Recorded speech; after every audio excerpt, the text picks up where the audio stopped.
அதிகாரத்தில் 27வது வருஷத்துக்கு கொஞ்சம் வாங்க. தேவன் தம்முடைய சாயலாக மனுஷனை சிருஷ்டித்தார், அவனை தேவ சாயலாகவே சிருஷ்டித்தார், ஆணும் பெண்ணுமாக அவர்களை சிருஷ்டித்தார். சரி, இப்போ தேவன் வந்து மனுஷனை சிருஷ்டிக்கும் போது தேவ சாயலாகவே சிருஷ்டித்தாரா? அப்போ அந்த மனுஷனுக்கு ஒரு சாயல் கொடுக்கப்படுது, உண்மையா இல்லையா? உண்மை. அந்த மனுஷனுக்கு ஒரு சாயலை கொடுக்குறாரு. தேவ சாயலாகவே சிருஷ்டித்தார். அவனை எப்படி சிருஷ்டித்தாரா? ஆணும் பெண்ணுமாக சிருஷ்டித்தார். அப்போது ஆணும் பெண்ணுங்கிற அந்த ரூபம் அங்கே வந்துடுது, தேவ சாயல் அங்கே வந்துடுது. அப்போ தேவனுடைய சாயல் இது இருக்குதா? இந்த ஆணும் பெண்ணும் இருக்குதா? அங்கே ரொம்ப ஆழமாக சிந்திக்க வேண்டிய மேட்டரை நான் தூக்கி போடுவேன் உங்கள்கிட்ட. யோதுகை வாகைங்கிற ஒரு வார்த்தையை கொடுத்துருக்கார். ஆதியாகமம் 2வது அதிகாரம் 4ஆம் வசனத்தில் வரக்கூடிய வார்த்தை எபிரேய மொழியில் யோதுகை வாகை. தேவனாகிய கர்த்தர், தேவனாகிய கர்த்தர். இந்த தேவனாகிய கர்த்தர் அப்படிங்கிற வார்த்தை எபிரேயில் என்னது? யோதுகை வாகை. நீங்கள் அங்கே பார்க்கலாம், எழுதியிருக்குது. யோதுகை வாகையை 3 லாங்குவேஜில் நீங்கள் பாருங்கள். நான் சொல்கிறது வந்து 3 லாங்குவேஜில் உள்ளது, 3 பாஷைகளில். இது 3மே எபிரேய மொழி தான். முதலாவது கொடுக்கப்படுகிறது ஏன்ஷியன்ட் ஹீப்ரு. இது பிக்டோகிராஃபின்னு சொல்கிறது, பிக்சர் பார்த்து, அதாவது நம்ம ஊரில் சொல்லுவாங்க ஓவியத்தின் மூலம் பேசுதல். ஓவியத்தை காட்டி உங்கள்கிட்ட பேசுவாங்க. 2வது எழுதப்பட்டிருக்கிறது வந்து பேலியோ ஹீப்ரு. இது வழக்கத்தில் இப்போ இல்லை அதிகமாக. கடைசியாக வந்திருக்கிறது வந்து பாக்ஸ் லெட்டர்ஸ். இது சிரியன் லாங்குவேஜிலேருந்து வந்தது. இதை மாடர்ன் ஹீப்ருன்னு சொல்கிறது. இப்போ இந்த மாடர்ன் ஹீப்ரு தான் இப்போ இருக்குது. இந்த 3 ஹீப்ருவும் இப்போ இருந்துகிட்டு இருக்கிற நேரத்தில் நீங்கள் மொழியை பற்றி எப்படி கண்டுபிடிப்பீங்க? எழுத்தை யார் அறிவிச்சதா? இறைவன். ஒவ்வொரு பெரிய பெரிய லாங்குவேஜெலாம் பழைய காலத்து லாங்குவேஜ்ப்பா. தமிழ் கூட பழைய காலத்து மொழி. இப்படி மொழிகள் வந்து ரொம்ப காலமாக இருக்குது. ஆனால் இதில் நமக்கு விசேஷம் என்ன அப்படின்னா, இந்த வேத புஸ்தகம் எதில் எழுதப்பட்டது? எபிரேய மொழியில். ஆகையினால எபிரேயும் நமக்கு ரொம்ப முக்கியம். எபிரேயும் இல்லாமல் நீங்கள் ஒன்றும் செய்ய முடியாது. இப்போ உதாரணமாக ஜீசஸ்ங்கிற பேர் இருக்குது. மத்தேயு 1ஆம் அதிகாரம் 21வது வசனம் சொல்லுது, அவள் ஒரு குமாரனை பெறுவாள், அவள் ஒரு குமாரனை பெறுவாள், அவருக்கு இயேசு என்று பெயரிடுவாயாக. பாருங்க, தமிழ் பைபிளில் அவள் ஒரு குமாரனை பெறுவாள், அவளுக்கு இயேசு என்று பெயரிடுவாய்னு சொல்லியிருக்குது. ஆனால் ரோமன் கத்தோலிக்க பைபிளில் என்ன சொல்லுதுன்னு பாருங்க, அவள் ஒரு மகனை பெற்றெடுப்பாள், அவருக்கு இயேசு என்று பெயரிடுவே. இயேசு என்று பெயரிடுவாய்னு ரோமன் கத்தோலிக்க பைபிளில் சொல்லியிருக்கிறதுப்பா. அதனுடைய அர்த்தம் என்னங்கிறது பாரு. இயேசு எபிரேய மொழியில் யோசுவா என வழங்கும். யோசுவா என வழங்கும். இது எபிரேய மொழி. ஒரிஜினல் எபிரேய மொழியில் பார்த்தீங்கன்னா இயேசு கிடையாதுப்பா, அது என்னது? யாஷுவா. யாஷுவாங்கிற பேரில் வருது. அப்போ அவருடைய உண்மையான பேர் வந்து எபிரேய மொழியில் யாஷுவா. நீ எங்கள் தேவன் மாறாதவர்னு சொல்லுதா? எங்கள் தேவனுக்கு ஒரே பேர் தான் சொல்லுதா? இந்த பேர் எப்படிப்பா மாறிச்சு? அது மாறாததாக இருந்தால் அவருக்கு இன்றைக்கி என்ன பேர் இருக்கணும்? யாஷுவாங்கிற பேர் தான் இருக்கணும். ஏன் மாறுது? இயேசு கிறிஸ்து நேற்றும் இன்றும் என்றும் மாறாதவர். தேவனுடைய பேரை நீ எப்படி மாற்றலாம்? இன்றைக்கு உதாரணமாக அமெரிக்க அதிபதியுடைய பேர் வந்து ஒபாமா. அவருடைய பேரை இந்தியாவுக்கு வந்திருக்கும் போது வேற ஒரு பேர் கொடுத்துருவோமா? எசேக்கியேல் கொடுத்துருவோமே, இல்லைன்னா யோவாண்டு கொடுத்துருவோம். ஏற்றுக்கிடுவாங்களா? உங்கள் பாஸ்போர்ட்டில் உங்கள் பேரில் ஒரு எழுத்து மாறி இருந்தாலும் சரி, அடுத்த நாட்டுக்குள்ளே நுழைய முடியாது. ஞாபகத்தில் வச்சுடுங்க. நம்முடைய தேவன் தேவனாகவே இருக்கிறார். எந்த காலத்திலையும் பேர் மட்டும் மாறாது. ஏன் அப்படின்னா விசேஷமான ஒரு காரியம் இருக்கிறதுல. எபிரேய மொழியில் உள்ள பெயர்கள் அத்தனை பேருக்கும் அர்த்தம் உண்டு. இம்மானுவேல் என்பதற்கு தேவன் நம்மோடு இருப்பார் என்று அர்த்தமா? அப்போது அந்த ஒவ்வொரு பேருக்கும் அதில் அர்த்தம் இருக்கிறதுனால நீங்கள் அதை மாற்ற முடியாது. இப்போ இங்கே பார்க்குறோம், இது யோதுகை வாகைன்னு எழுதியிருக்குது. இதை வச்சு நீங்கள் என்ன கணிப்பீங்க? இந்த பேர் எப்படி வந்துச்சு? தேவாதி தேவன் தன்னை வெளிப்படுத்தி காட்டும் போது இந்த நேமை கொண்டு வர்றார். 4 எழுத்து தான் நம்முடைய தேவனுடைய பேருக்கு. ஆனால் இந்த 4 எழுத்து ரட்சிக்குமா? அதை கவனிங்க. இந்த 4 எழுத்து என்னது அப்படின்னு பார்த்தீங்கன்னா, முதல் எழுத்து ஒரு கை மாதிரி இருக்குங்கிறத பாருங்க. 2வது எழுத்து ஒரு ஆள் நிற்குது, பார் அப்படின்னு சொல்லுது. 3வது எழுத்து இது ஆணி, அதாவது பழங்காலத்தில் ஒரு டென்ட் போடுறீங்கன்னா அந்த டென்ட்டுக்கு அடிக்கிறதுக்காக உபயோகப்படுத்துகிற ஆணி அதுதான். 4வது எழுத்து திரும்ப ஒரு மனுஷன் பார் அப்படின்னு சொல்கிறான். இந்த 4 எழுத்து தான் உங்ககிட்ட பேசுது. நீங்கள் சொல்லுவீங்க, எனக்கு எப்ரே படிக்க வேண்டிய அவசியம் இல்லை பிரதர், நானும் உங்களை படிக்க சொல்லி கட்டாயப்படுத்தலப்பா, இல்லையா? நான் படிக்கிட்டு நான் என்ன சொல்கிறேன் அப்படின்னா, இது உனக்கு தெரியல அப்படின்னாக்கி ரட்சிப்பு விளக்க வேண்டியது வரும். ஞாபகத்தில் வச்சு, ரட்சிப்புக்காக ஆண்டவர் எத்தனையோ விதத்தில் ஜனங்களோடு ஈடுபட்டு பார்த்தார். ஆனால் ஜனங்கள் அதுக்கு இணங்கல்ல. காரணம், அவங்களுக்கு இது வேண்டாம்.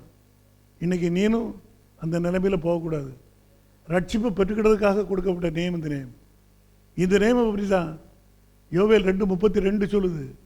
அப்பொழுது கர்த்தருடைய நாமத்தை தொழுது கொள்கிறவன் எவனோ, கர்த்தருடைய நாமத்தை தொழுது கொள்கிறவன் எவனோ அவன் ரட்சிக்கப்படுவான். And it shall come to pass that whosoever shall call on the name of the Lord shall be delivered. நீ அந்த நாமத்தை சொல்லி கூப்பிட்டேன்னா நீ ரட்சிக்கப்படுவா. ரட்சிப்புனா என்னதுப்பா? மரணத்திலிருந்து விடுதலை. சிம்பிளா சொல்லி தரேன். மரணத்திலிருந்து விடுதலைன்னா என்னது? பாவத்திலிருந்து விடுதலை. பாவத்தின் சம்பளம் மரணம். நீ விடுதலை அடையணும்னு விரும்பினேன்னா செய்தியை நல்லா கவனி. இது என்னுடைய கதை புஸ்தகத்தில் இல்லை, வேத புஸ்தகத்தில் உள்ளது. வானமும் பூமி ஒளிந்து போ, என்னுடைய வார்த்தை ஒருபோதும் ஒளிந்து போகாது. நல்லா கவனிங்க. யோவேல் தீர்க்கதரிசி கடைசி நாட்களில் நடக்க போகிற இந்த சம்பவத்தை சுட்டி காட்ட போகிறான். அதே காரியம் நடக்கும்போது இன்னொரு வாரம் பாருங்க, பேதுரு அவன் அந்த காரியத்தை கையில் எடுக்கிறான். அவன் என்ன செய்யறான் பாருங்க, பெந்தெகோஸ்தே நாள் வர்ற டயத்தில் வர்றான். அப்போஸ்தலர் 4:12 வாசிங்க. அவராலே அன்றி வேறொருவராலும் ரட்சிப்பு இல்லை. நாம் ரட்சிக்கப்படும்படிக்கு வானத்தின் கீழெங்கும் மனுஷர்களுக்குள்ளே அவருடைய நாமமே அல்லாமல் வேறொரு நாமம் கட்டளையிடப்படவும் இல்லை என்றார். பாருங்க, இன்னொரு பேர் கிடையாதுப்பா, ஒரே ஒரு பேர் தான். ரட்சிப்பவருக்கு வேணுமா? ஒரு பேர் இருக்குது, வேற பேர் இல்லை. வானத்தின் கீழே பூமியில் மனுஷர்களுக்குள்ள அவருடைய நாமமே அல்லாமல் வேறொரு நாமம் கட்டளையிடப்படவில்லை.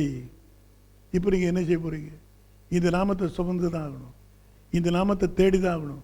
ரட்சிப்பு இந்த நாமத்தில் தான் இருக்குது. இதை அசட்டை பண்ணணுமே, ஆனால் ரட்சிப்பை நம்ம இழக்க வேண்டியிருக்கும். அவர் சொன்ன மாதிரி, நீதிமானே ரட்சிக்கப்படுவது அரிதானால் பாவியும் பக்தி இல்லாதவனும் எங்கேப்பா நிற்க போகிறான்? மனுஷனுடைய நிலைமை பாருங்க, இவ்வளோ பரிதாபமான நிலைமை. இந்த நாட்களில் ரட்சிப்பை பெற்றுக்கணும், மரணத்திலிருந்து வெளியே வந்துடணும். ஒரு நேரத்தில் சோதகுமாரை அழிக்கப்படுறதுக்கு முன்னால் நீதிமானாகிய லோத்து தடுமாடுறான் பாருங்க. அவன் ரட்சிக்கப்படுறதே அரிதாக இருந்துச்சு. அவனை தேவதூதர் வந்து பிடிச்சி இழுத்து அந்த குடும்பத்தை வெளியே கொண்டு விட்டாங்க. அப்படிப்பட்ட சூழ்நிலை வர்றதுக்கு முன்னால், அதாவது 17ஆம் அதிகாரத்தில் பைபிள் சொல்லுவதற்கு அவங்க இந்த கடைசி நாட்களில் நடந்த நோவாவுடைய நாட்களில் நடந்த போல நினைச்சுமா மனுஷகுமாருடைய நாட்கள்லையும் நடக்கும். 30 நீங்கள் படிச்சுக்கினாங்க தெரியும், படிங்க வேணா. மனுஷகுமாரன் வெளிப்படும் நாளிலும் அப்படியே நடக்கும். இப்போ லோத்து ரட்சிக்கப்படுறது கஷ்டமா இருந்துச்சுப்பா. அன்னைக்கு அவன் தடுமாடுனான். அவன் நீதிமான், அவன் இருதயத்தில் வாதிக்கப்பட்ட ஒரு நீதிமான். அப்படி இருந்து அவனுக்கு ரட்சிக்கப்படுறதுக்கு டைம் கிடைக்கல.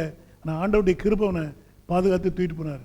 அதே போன்று இன்னைக்கு உங்களுடைய நிலைமை அப்படி இருந்துச்சுன்னா, என்னுடைய நிலைமை அப்படி இருந்துச்சுன்னா, அப்படி சுத்த கிருபை தான் நம்ம தேட முடியும், வேற பாதையில் நம்ம போக முடியாது. அப்போது ரட்சிக்கப்படுறதுக்காக ஆண்டவர் அநேக உபாயங்களை செய்தார். நான் மனுஷன் அதை ஏற்றுக்கொள்ளலை. பாருங்க, எபிரேயர் 2:1, ஆகையால் நாம் கேட்டவைகளை விட்டு விலகாதபடிக்கு அவைகளை மிகுந்த ஜாக்கிரதையாய் கவனிக்க வேண்டும். இப்போ நல்லா கவனிக்க வேண்டிய ஒரு காரியத்தை பற்றி நான் உங்கள்கிட்ட போதிச்சுட்டு இருக்கிறேன். நம்ம கேட்ட காரியத்தை விட்டு நம்ம என்ன செய்யக்கூடாது? விலகக்கூடாது. இதை விட்டு நீ விலகுறீன்னா உனக்கு ஆபத்து. ஏனெனில் தேவதூதர் மூலமாய் சொல்லப்பட்ட வசனத்துக்கு விரோதமான தேவதூதர் மூலமாய் சொல்லப்பட்ட வசனத்துக்கு விரோதமாக எந்த செய்கைக்கும் கீழ்ப்படியாமைக்கும் நீதியான தண்டனை வரத்தக்கதாக அவர்களுடைய வசனம் உறுதிப்பட்டிருந்துச்சுப்பா. பாருங்க, முதல் என்ன நடக்குங்கிறத கவனிக்க. இதுல ஒரு 3 காரியங்கள் இருக்கு. இந்த 3 காரியங்களை நீங்க கவனிக்கணும். ஆகையால் நாம் கேட்டவைகளை விட்டு விலகாதபடிக்கு அவைகளை மிகுந்த ஜாக்கிரதையாய் கவனிக்க வேண்டும். ஏனெனில் தேவதூதர் மூலமாய் சொல்லப்பட்ட யார் மூலமாய் சொல்லப்பட்டுச்சுதான் சுவிசேஷம் எப்படி வருது பாருங்க, கற்பனைகள் எப்படி வருதுன்னு பாருங்க. ஆண்டோடைய பிள்ளைகளுக்கு தேவதூதர்கள் மூலமா அங்க வெளிப்படுச்சுதான் பைபிள் சொல்லுது. அப்போ பைபிள் பிரகாரம் நம்ம ஜனங்கள் இந்த செய்தியை கேட்டும் அதை கடைப்பிடிக்காதனால தண்டிக்கப்பட்டாங்க. அதை வாசிக்க திரும்பவும். ஆகையால் நாம் கேட்டவைகளை விட்டு விலகாதபடிக்கு அவைகளை மிகுந்த ஜாக்கிரதையாய் கவனிக்க வேண்டும். ஏனெனில் தேவதூதர் மூலமாய் சொல்லப்பட்ட வசனத்துக்கு விரோதமான தேவதூதர்கள் மூலமா எப்பப்பா சொல்லப்பட்டுச்சு? மோசேயுடைய நாட்களில் கொடுக்கப்பட்டுச்சு கட்டளை தேவதூதர்கள் மூலமா. ஆனா அந்த ஜனங்களை அதை நினைச்சல, கடைப்பிடிக்கல. யூத ஜனங்கள் அதை புறக்கணிச்சாங்க, அவங்க தண்டிக்கப்பட்டாங்க. அடுத்தால யார் மூலமா வருதா? முதலாவது கர்த்தர் மூலமாய் அறிவிக்கப்பட்டு, அடுத்தால கர்த்தர் மூலமா வந்துட்டு சுவிசேஷத்தை அறிவிக்கிறதுக்கு அவர் ஒரு சுவிசேஷனாவே இந்த உலகத்தில் இறங்கி வந்தார். நம்மள மத்தியில் இறங்கி வந்து சுவிசேஷத்தை அறிவிச்சார். எப்படி இந்த யோவான் அறிவிச்சானோ அதே மாதிரி, எப்படி சீஷர்கள் அறிவிச்சாங்களோ அதே மாதிரி ஜனங்கள் மத்தியில் இறங்கி சுவிசேஷத்தை அறிவிச்சார். இதை அறிவிச்சு அவங்களுக்கு என்னாச்சுது? முதலாவது கர்த்தர் மூலமாய் அறிவிக்கப்பட்டு, இது கர்த்தர் மூலமா அறிவிக்கப்பட்டுச்சு. அவங்க கேட்கல, அவங்களுக்கு தண்டனை வந்துச்சா வரலையா? என்ன சொன்னாங்க? இவனுடைய இரத்தப்பழி எங்கள் மேலும் எங்கள் பிள்ளைகள் மேலும் வரட்டுனானுங்க.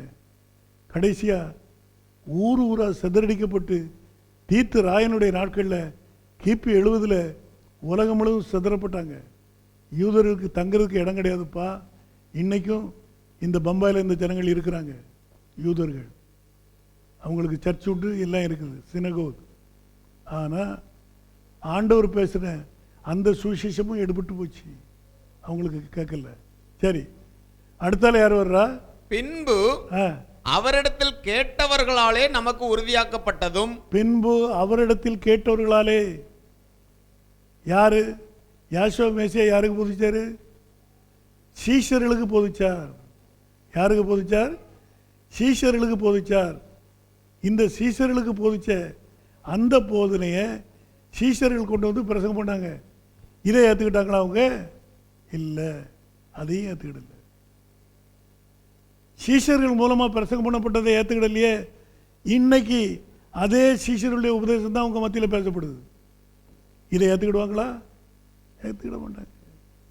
ஏன்னா அவங்களுக்கு அவர் எழுதி வச்சது அப்படியே நடக்கும். அப்போஸ்தலர் டேனியல் கிறிஸ்டியான், தபால் பெட்டி எண் 7791, முலுன் மேற்கு, மும்பை 400080.